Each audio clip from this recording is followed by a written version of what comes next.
All right, so next up, we have a journalist from the Northern Exposure and UK Column News. Yeah, a lot of people follow the UK Column. His name is David Scott. David! Oh, look at this guy!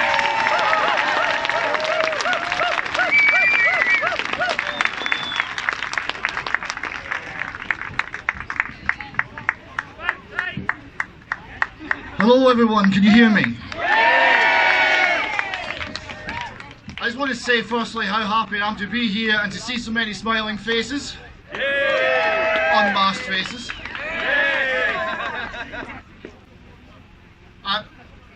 A few days ago I went to a Subway sandwich shop to buy a coffee. It did not go well. "Do you have a mask?" said the man behind the counter. "No," I said. "Do you want a mask?" said the man behind the counter. "No," I said. "You must wear a mask. It's the law in Scotland." I decided I didn't want a coffee and I left.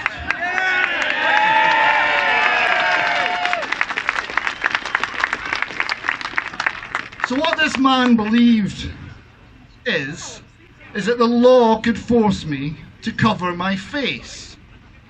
He presumably also agrees that the law can prevent me from seeing my friends and my family. The law can tell me whether or not I can attend a funeral. It can regulate every aspect of my life. And I, and all of us, can only obey. Now I stand on the law and I love the law, but I do not recognise this strange and unexplainable law that would oppress me, and that says that I am permitted no free will, that I must obey. It says that I am a slave. Ladies and gentlemen, how did this happen? How did the law, which was meant to protect us from tyranny, become an instrument of tyranny?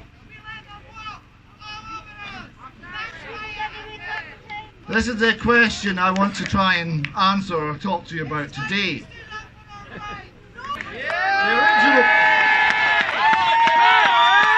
The original law, God's law, was thundered from a mountaintop in the wilderness. Its purpose was to call a nation out of slavery. Slavery to human masters and slavery to sin. In those days, that nation, called Israel, was governed by the law of God, administered by judges. They had no other form of government. They had no king, they had no parliament, they had no bureaucrats, they had no police. Friends in blue. Because they needed none. They were governed by the word of God. But our ancestors were not happy. They looked at other nations governed by kings and tyrants, and they said, "We want to be like them. We want a king to judge us." And the Lord said, "They have rejected me, that I should not reign over them." But nevertheless, the Lord respected their choice. He warned them what sort of king they would have. One that would take their sons and their daughters into his own service. One that would regulate and regiment the people. One that would steal from the people and hand the proceeds to his own servants. One that would take a proportion of everything they earned and hand it to another. Does any of this sound familiar? Yes. But our ancestors didn't listen.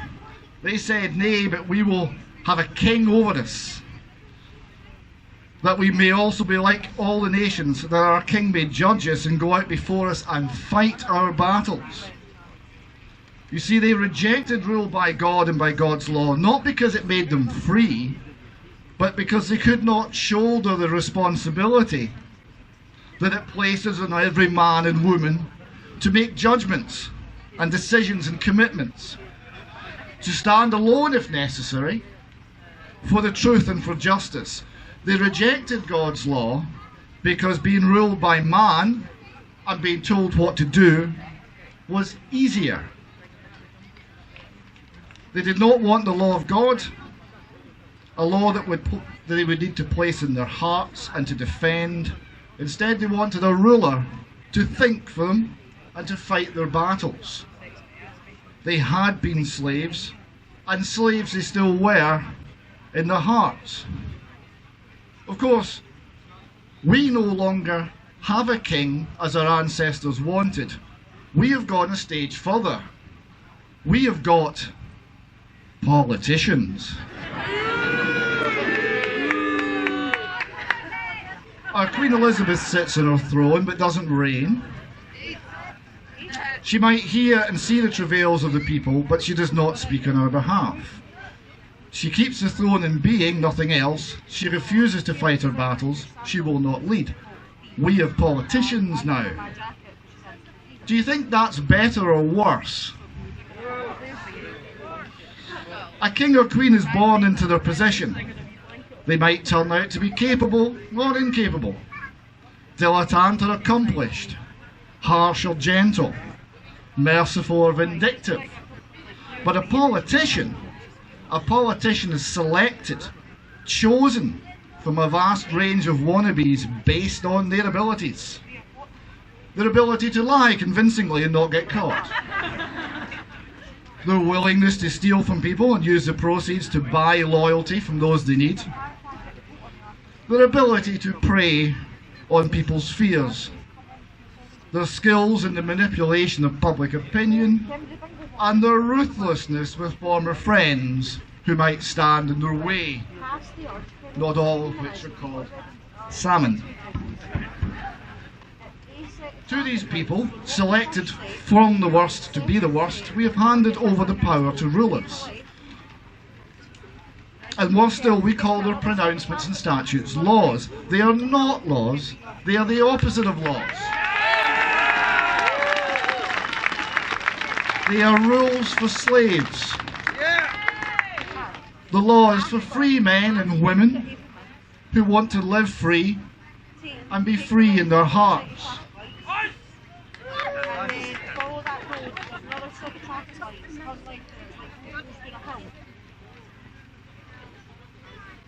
Let us look then at the law as it was thundered from the mountaintop. For the most part it says what we cannot do, not what we must do. For example, thou shalt not kill. The Liverpool care pathway and related treatments for the elderly in the NHS are killing people, plain and simple. Drugging them, starving them, dehydrating them. This is against the law. Matt Hancock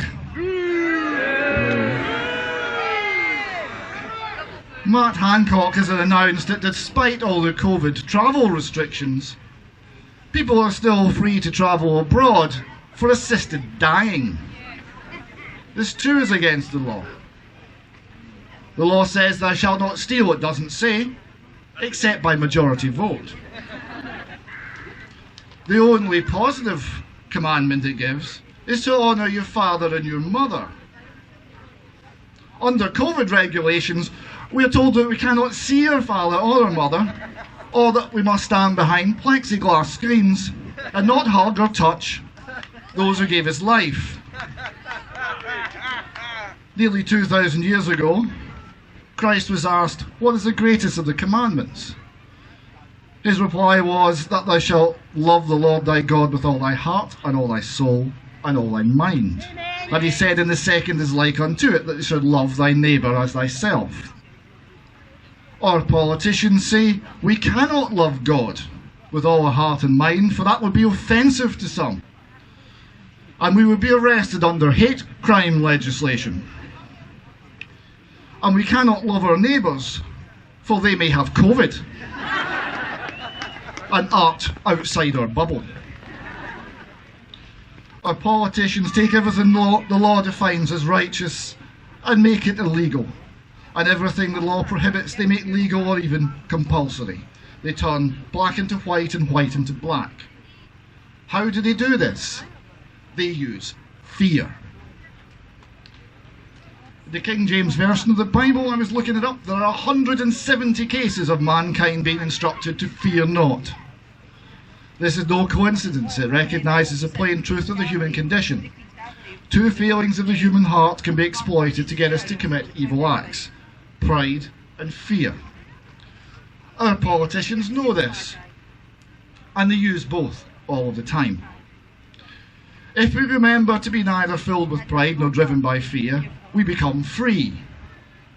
We also become a threat to the system. In the book of Isaiah, God said, "Fear not, for I am with thee. Be not dismayed, for I am thy God. I will strengthen thee. Yes, I will help thee. I will uphold thee with the right hand of my righteousness." The 23rd Psalm, the psalmist says to God, "Yes, though I walk through the valley of the shadow of death, I will fear no evil, for thou art with me. Thy rod and thy staff, they comfort me." Our politicians say, "No, you must be afraid. The Lord cannot help you. Only adherence to our words and our laws can save you from COVID-19. To live, you must comply. To comply, you must fear. To fear, you must be faithless. So abandon God and you shall not surely die," hisses the politician. But we have seen it all before, and we have a choice. We can refuse fear. We can choose the real law, the one that is based on the words, "Fear not."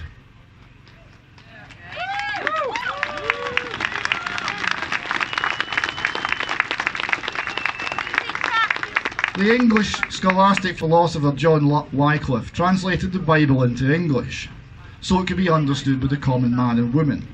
In the introduction he said, "This Bible is for the government of the people, by the people and for the people."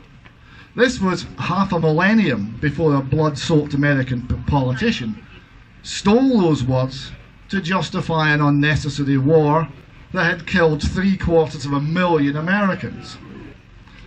Wycliffe saw that when we write the law of God in our hearts, He governs us. When this happens, we have no need of earthly rulers, nor their phony regulations, nor their theft, nor their fear. He also saw that God's laws, that requires us to love our neighbour as ourselves, prohibits all form of slavery, including that imposed by the dictatorial state. For the dictator is bound to love the humblest of his people as himself, and so can impose no tyranny at all. He saw that Christianity is incompatible with the state, and it is no accident that the state and its wars and its oppression has grown as faith has ebbed. For no man can serve two masters. Either he will hate one and love the other, or he will hold to one and despise the other. You cannot serve God and mammon. Wycliffe spoke against the authorities of his time. He was a maverick, a dissident. He wrote that, "I believe that in the end, the truth will conquer." Ladies and gentlemen, we should believe this too.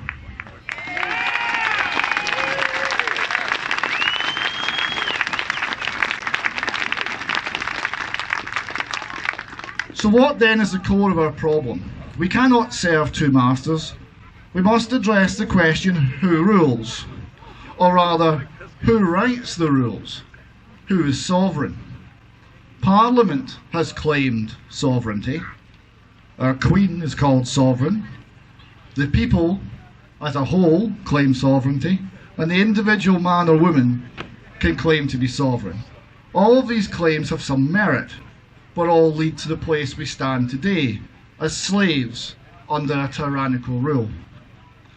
If we have free will, we can choose. We do not need to consent.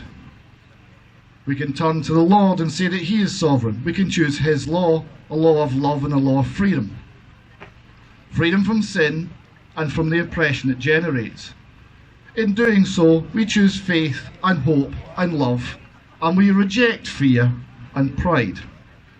We find solid ground on which to stand as we reject the COVID scam, the global warming scam, and every other state-funded boondoggle that tells us to be afraid and to yield our God-given liberty to a state that claims it will save us from our fears. For they will no longer be our fears. We can reject them as easily as we can remove a mask and smile and talk to a neighbour.